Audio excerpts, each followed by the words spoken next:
M. Baraka, nous souhaitons bienvenue. Je pense que vous nous dites bienvenue aussi et que vous serez attentifs au message qu'il va délivrer à travers la puissance du Saint-Esprit.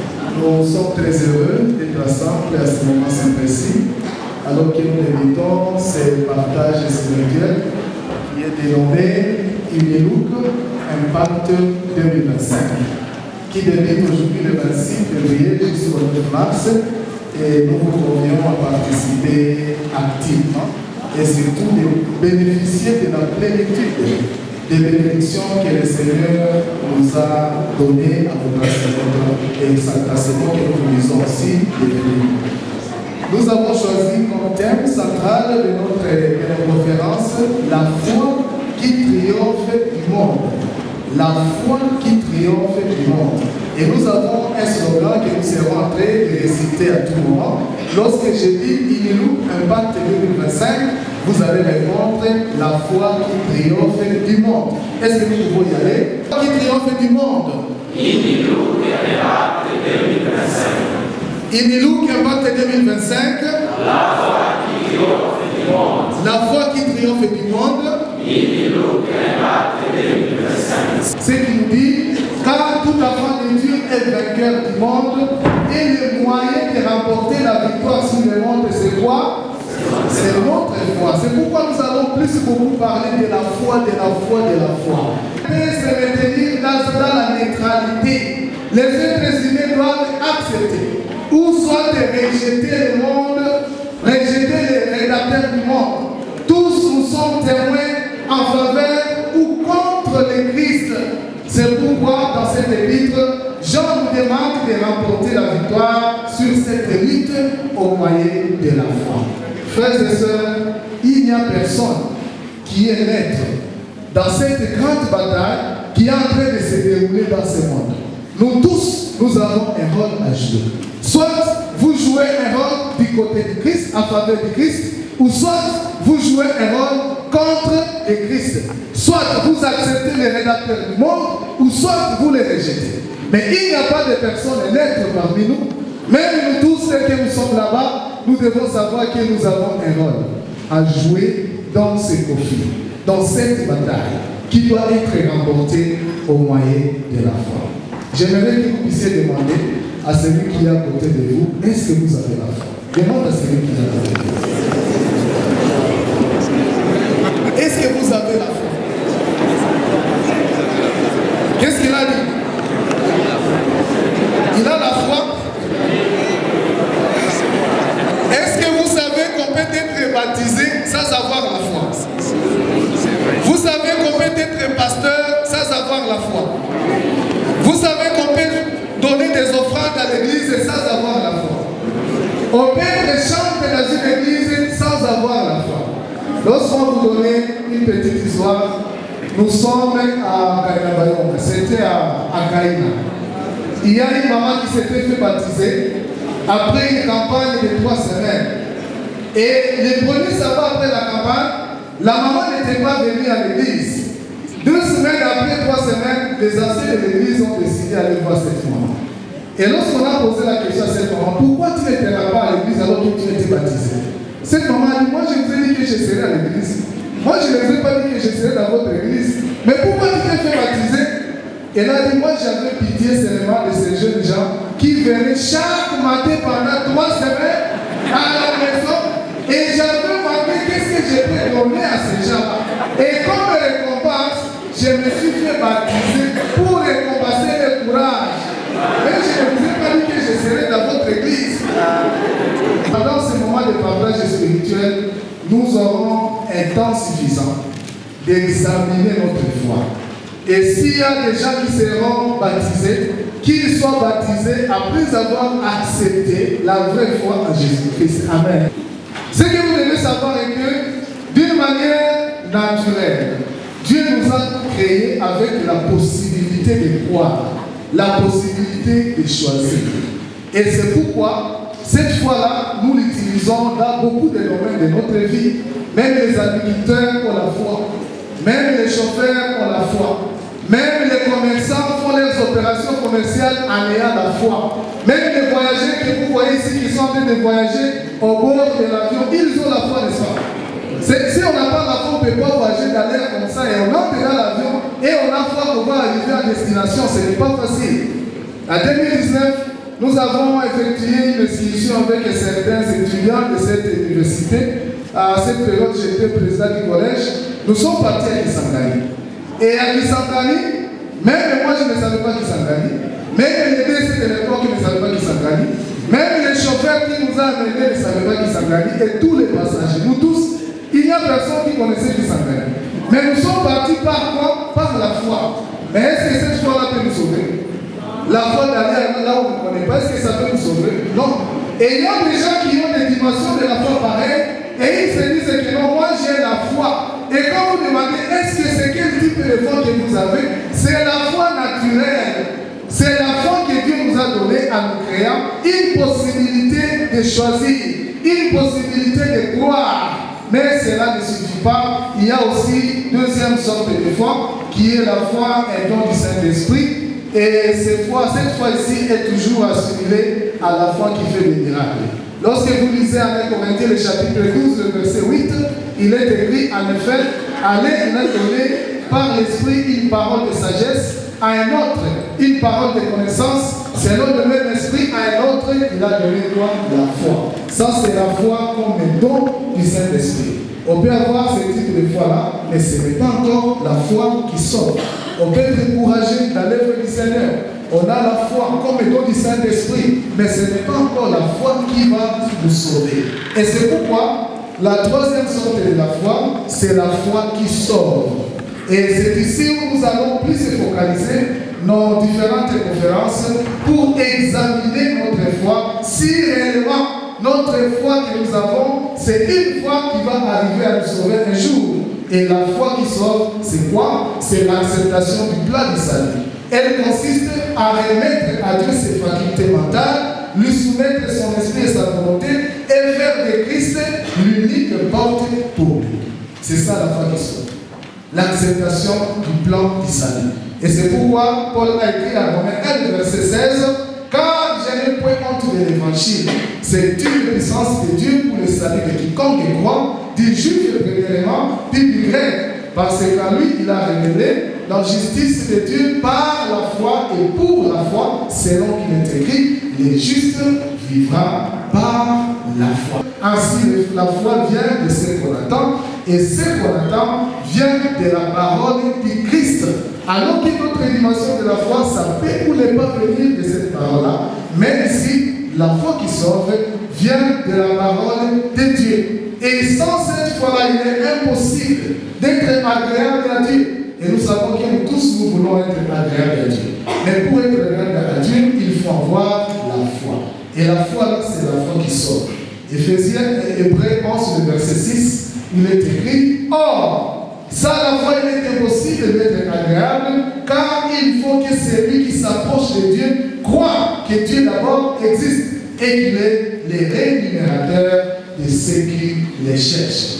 Et c'est cette foi-là, au moyen de laquelle nous sommes sauvés. Selon qu'il est écrit en Éphésiens 2, verset 8, car c'est par la grâce que vous êtes sauvés par le moyen de la foi, et cela ne vient pas de vous, c'est un don de Dieu. Alors, pourquoi l'acceptation du plan de salut? Parce que c'est ça la foi dont il est question ici. L'acceptation du fond de Dieu, l'acceptation du plan du salut. Pourquoi notre foi doit être plus orientée dans l'acceptation du plan du salut? Parce que c'est l'unique plan qui a remporté la victoire sur le mal, tous les commencements. Il n'y a pas un autre plan. Le plan du salut, c'est l'unique plan qui a remporté la victoire sur le mal. Lorsque vous lisez en Apocalypse 12, le verset 7, on nous raconte l'histoire d'une bataille qui a eu lieu au ciel entre Michael et ses anges qui ont combattu contre les dragons et ses anges. Mais le dragon n'a pas réussi à triompher de cette bataille et sa place n'a pas été retrouvée dans le ciel et il a été précipité. Et lorsqu'on parle de sa précipitation, lorsque nous lisons qu'il a été précipité, il est descendu vers nous, plein de fureur, que trop peu de temps. Il travailler arrache-pied parce qu'il sait qu'il n'a pas suffisamment de temps. Et cette bataille s'était poursuivie en Genèse 3, le verset 1er. Le serpent est venu dans le jardin et dans tout ce qui s'était passé dans le jardin, je retiens seulement la parole ou la question posée à Ève. Dieu a-t-il réellement dit?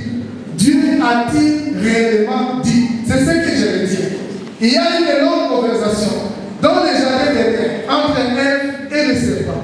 Mais de tout ce que le serpent est en train de dire, je retiens seulement, est-ce que Dieu a dit réellement ceci? Est-ce qu'il a dit réellement ceci? Satan voulait insérer des doutes dans l'esprit d'Ève pour l'amener à désobéir à Dieu. Mais exactement qu'est-ce que Dieu avait dit? Lorsque vous lisez à Genèse chapitre 2, le verset 16 et 17, Dieu avait dit ceci: tu pourras manger de tous les arbres du jardin, mais tu ne mangeras pas de l'arbre de la connaissance du bien et du mal. Car le jour où tu en mangeras, tu feras quoi? Tu mourras. Et maintenant, Satan veut dire, est-ce que réellement Dieu a dit cela? Est-ce que Dieu a dit que tu mourras? Est-ce que Dieu a dit que tu ne mangeras pas de tous les fruits de ce jardin? C'était ça dessus la question du diable. Mais alors, qu'est-ce que Satan a dit par la suite? Après la réponse de Ève, alors le serpent dit à la femme, vous ne mourrez point. Je peux l'adresser jusqu'à là. Vous ne mourrez point. Et là, il y a deux vérités. Et nous pouvons nous arrêter un instant sur ces deux vérités. Tu mourras et tu ne mourras point. Il y a deux vérités. Mais une question que je vais vous demander. Est-ce que Ève ou Adam connaissaient comment ressemble la mort? Est-ce que Adam connaissait la mort? Pour lui, la mort, c'était quoi? Est-ce qu'il avait déjà assisté un jour à quelqu'un qui devait trouver la mort? Je pense que la réponse c'est non. Il ne savait pas la mort. Et alors, lorsque le diable vient dire que tu ne mourras pas, est-ce qu'il savait que ne pas mourir signifie quoi? Pour Adam, qu'est-ce que signifie ne pas mourir? Et pour Adam, qu'est-ce que signifie mourir? Et une autre question, lorsque Satan dit à Ève que ses yeux vont s'ouvrir et qu'il sera comme Dieu, est-ce qu'il savait de quelle manière ses yeux devront s'ouvrir et ressembler à Dieu? Il ne savait même pas comment ça va se passer. Mais alors, comment devait-il choisir entre ces deux vérités? Il fallait choisir par la foi. Parce que la foi, c'est l'obéissance à Dieu. L'obéissance. Il fallait qu'Adam et Ève obéissent à Dieu plutôt qu'obéir à qui? À Satan. Et là, ils devaient manifester leur foi à ce moment-là. Même s'ils ne savaient pas comment ressemble la mort, même s'ils ne savaient pas qu'est-ce qui va se passer après la scène, mais la confiance à Dieu suffisait pour qu'ils puissent opérer un meilleur choix dans leur vie. Et ici, Adam a placé sa confiance dans les mensonges du diable. Et là, à ce niveau, la bataille est gagnée. La bataille est gagnée. Parce que quand vous lisez en Genèse 3, le verset 6, la femme vit que l'arbre était bon à manger et agréable à la vue et qu'il était précieux pour ouvrir l'intelligence. Elle prit de son fruit et en mangeant, et elle donna aussi à son mari qui était auprès d'elle, et il en mangeant. La bataille est gagnée. Mais Dieu revient encore. Pour la première fois, il est descendu pour donner des ordres.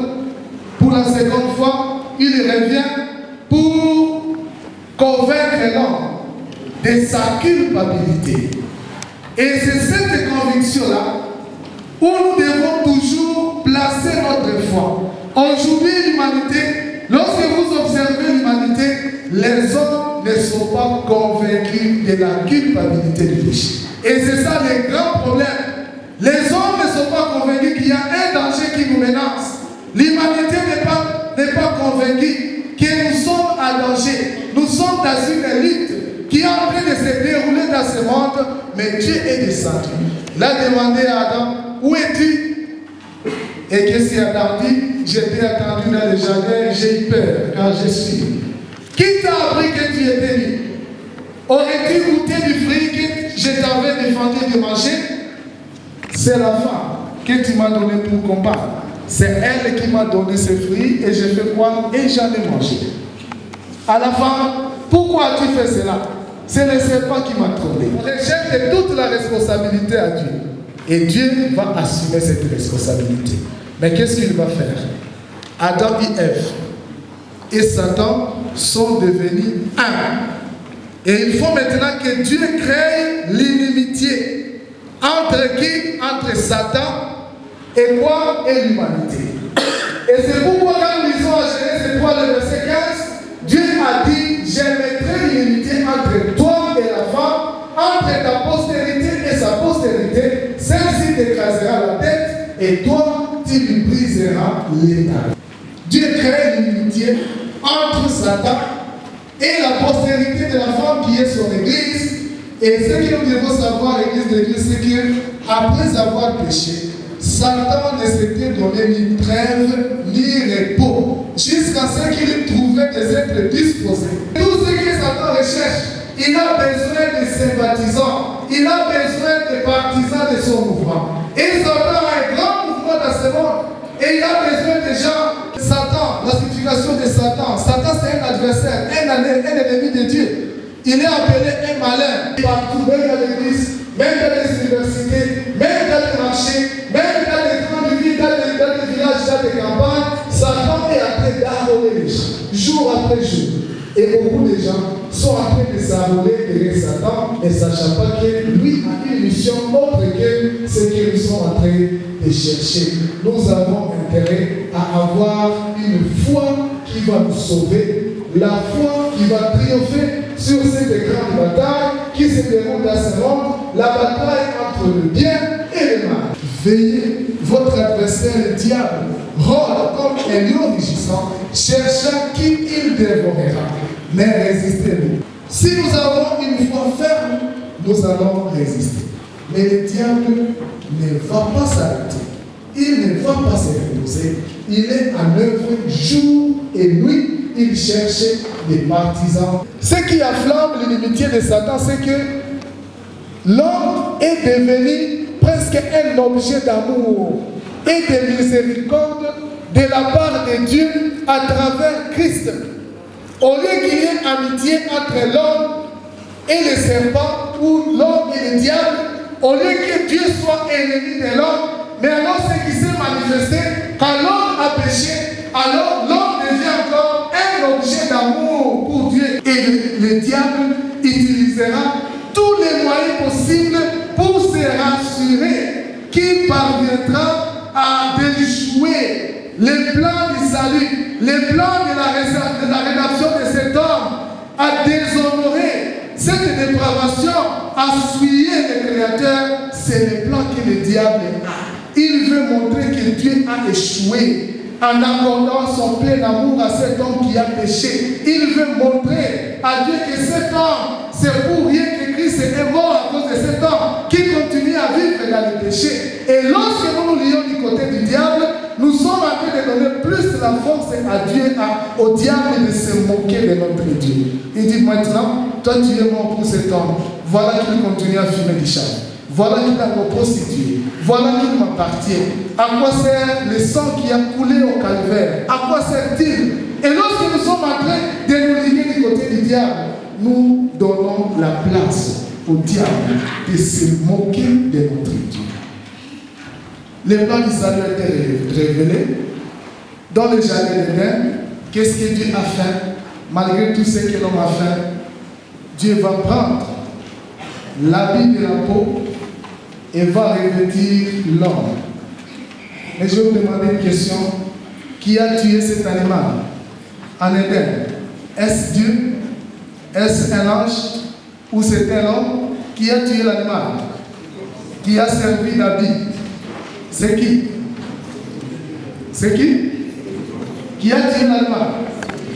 C'était l'homme, ce n'était pas Dieu. C'est l'homme qui a tué l'animal. L'homme a pris l'animal, il a ôté la vie à l'animal. Et Dieu a pris la peau, il a vêtu l'homme. Un symbole d'amour.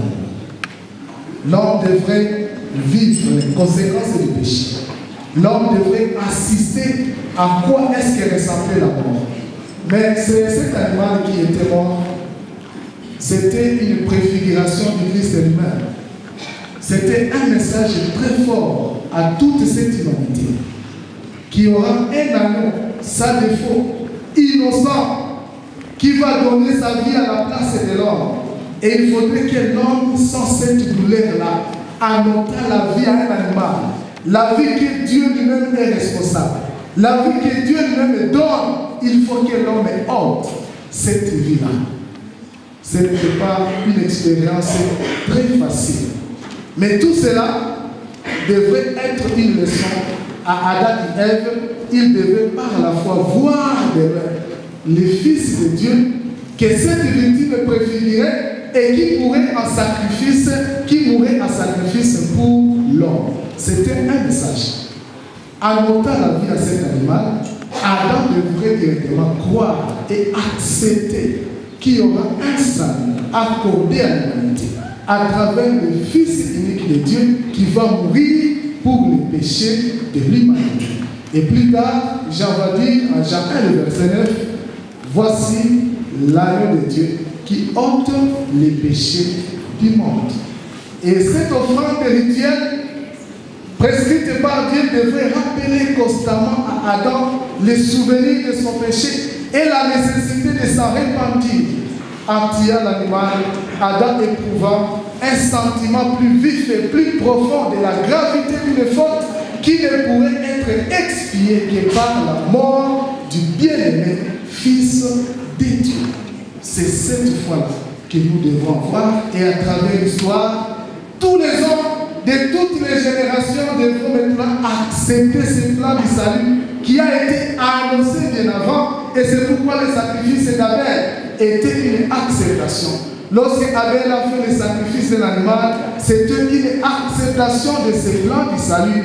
Le sacrifice de Noé, après avoir quitté l'arche, c'était une acceptation du plan du salut. Le sacrifice d'Isaac, c'était une acceptation du plan du salut. Tous les services presque du sanctuaire étaient une révélation du plan du salut. Et tout le monde qui devait venir au sanctuaire avec des boucs, avec l'animal pour donner de l'holocauste, devait d'abord accepter ce plan du salut. Et ce plan du salut devrait s'accomplir à la mort du Christ et devrait se poursuivre par sa résurrection et son ascension. Et finalement, le même Christ qui était annoncé depuis Éden, aujourd'hui il siège à la droite du Père. Et il a promis qu'il va revenir à la fin de son ministère. Mais une question reste encore. Quand le Fils de l'homme viendra, trouvera-t-il la foi sur cette terre? C'est la même question. Et c'est la question que Jésus s'était posée avant son départ. Lorsque vous lisez à Luc 18, le verset 8, Jésus s'était posé cette question. Mais est-ce que lorsque le Fils de l'homme reviendra, est-ce qu'il trouvera la foi sur cette terre?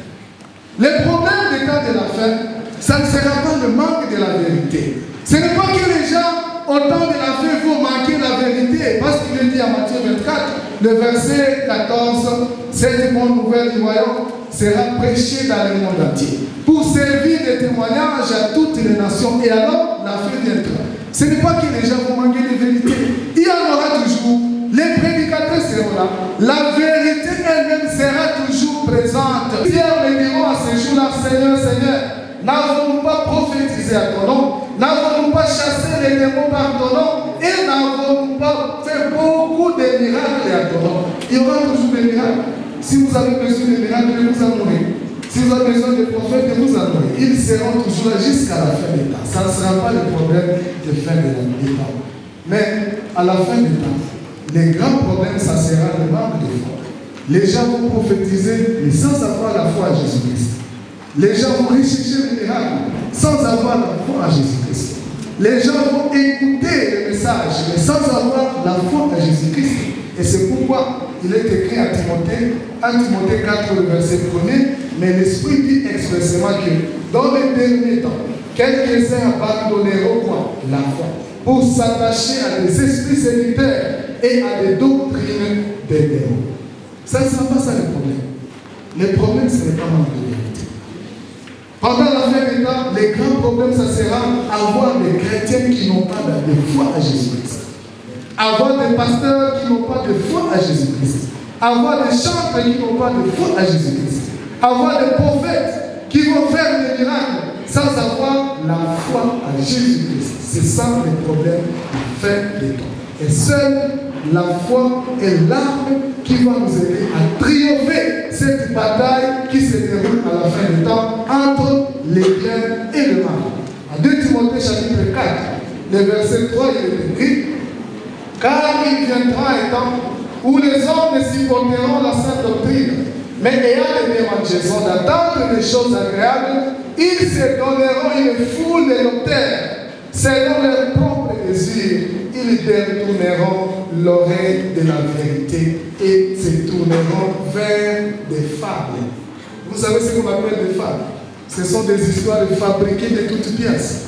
Et aujourd'hui, si vous entrez dans le monde, il y a beaucoup d'histoires qui sont fabriquées, même sur les saluts, sur la vérité et sur autres éléments de la foi chrétienne.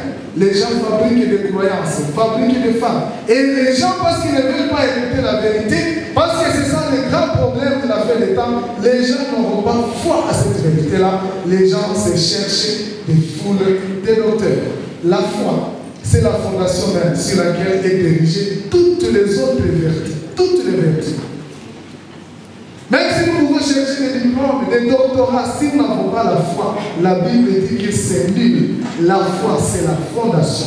Et c'est pourquoi Pierre a dit, à 2 Pierre, le chapitre 1, le verset 5, faites de tout votre effort pour joindre d'abord à la foi. Les gens veulent chercher la piété, mais ça la foi. Les gens veulent être patients, mais ça la foi. Et la Bible dit que la base, c'est la foi. C'est la foi qui est la base sur laquelle nous devons ériger toutes les autres vertus de notre vie.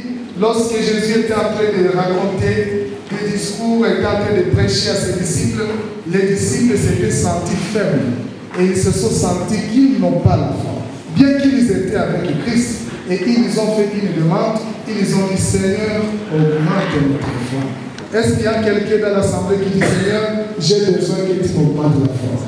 Je suis en train de suivre la science, je suis en train de chercher notre vertu, mais je sens que je manque encore quelque chose. J'ai besoin que tu m'augmentes la foi. Si cette personne est dans l'assemblée, il va se lever. Nous allons faire une prière ensemble avec cette personne. Il y a une prière qui est déjà affichée sur le panneau d'affichage. Et nous voulons faire cette prière avec tous ceux-là qui veulent dire: Seigneur, j'ai besoin que tu augmentes ma foi. J'ai déjà cherché beaucoup de choses dans la vie, mais je sens qu'il y a un vide à moi. Je n'ai pas encore la foi. Nous allons ensemble. Je crois à toi, Seigneur Jésus-Christ. Je crois à toi, Seigneur Jésus-Christ. Mon unique sauveur et rédacteur. Mon unique sauveur et rédacteur. Je sais maintenant que tu es l'unique solution au problème de l'humanité déchue. Je sais maintenant que tu es l'unique solution au problème de l'humanité déchue. Je crois que tu es mort pour m'assurer la victoire par ta résurrection. Je crois que tu es mort pour m'assurer la victoire par ta résurrection. Je crois que tu sièges à la droite du Père pour m'assurer le pardon. Je crois que tu sièges à la droite du Père pour m'assurer le pardon. Je crois que tu reviens bientôt pour me prendre et vivre éternellement avec toi. Je crois que tu reviens bientôt pour me prendre et vivre éternellement avec toi. Saint-Esprit, scelle cette vérité dans mon cœur. Saint-Esprit, scelle cette